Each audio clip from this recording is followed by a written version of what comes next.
नमस्कार मित्रांनो, सिद्धीज किचनमध्ये तुम्हा सर्वांचं मनापासून खूप खूप स्वागत। तर आज आपण करणार आहोत पाचक रोचक पहिल्याच घोटाला तृप्तीचा अनुभव देणारी आणि झटपट होणारी अशी सोलकढी। तर मग आपल्या रेसिपीला सुरुवात करूयात। यासाठी सर्वप्रथम आपण साहित्य पाहूयात। तर इथे खवलेला नारळ घेतलेला आहे, हे 2 चमचे आगोळ घेतले आहे, हे लसूण आहे यामध्ये, आणि त्याच सोबत मी इथे 2 मिरच्या घेतलेल्या आहेत।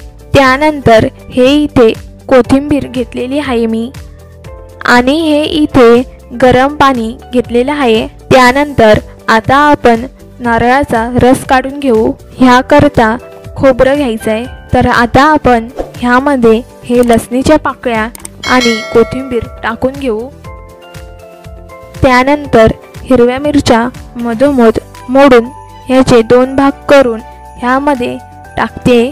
तर आता ह्यात आपण पाणी घालूयात आणि हे छान वाटून घेऊयात।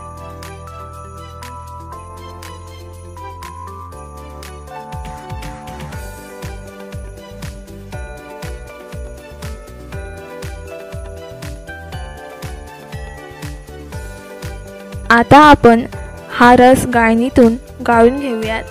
ह्याचा पूर्ण रस आपण काढून घ्यायचा आहे।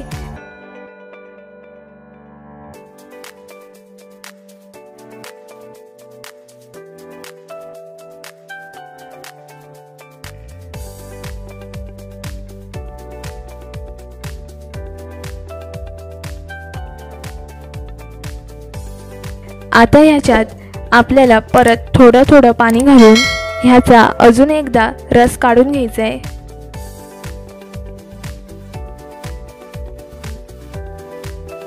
हे आपण दुसऱ्या वेळेला पाणी घालून त्याचा रस काढून घेतलाय।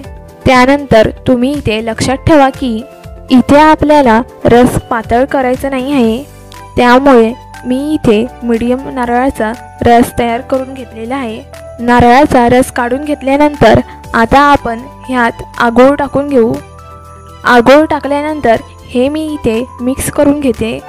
मिक्स केल्यानंतर आता मी ह्यामध्ये चवीनुसार मीठ टाकते। मिक्स केल्यानंतर मी ह्यात 2 चमचे साखर टाकून घेते। साखर टाकल्यानंतर आता हे आपण पुन्हा एकदा मिक्स करून घेऊयात। तर आता इथे आपली सोलकढी रेडी झालेली आहे। त्यानंतर आता ही सोलकढी सर्व करून घेऊ। तर मित्रांनो, ह्या पद्धतीची रेसिपी तुम्ही घरी बनवून जरूर ट्राय करून बघा, आणि ही रेसिपी कशी झाली आहे हे आम्हाला कमेंट करून नक्कीच कळवा। आणि हा व्हिडिओ तुम्हाला आवडला असेल तर ह्या व्हिडिओला लाईक करा, शेअर करा, आणि आमच्या चॅनलला सबस्क्राईब करा।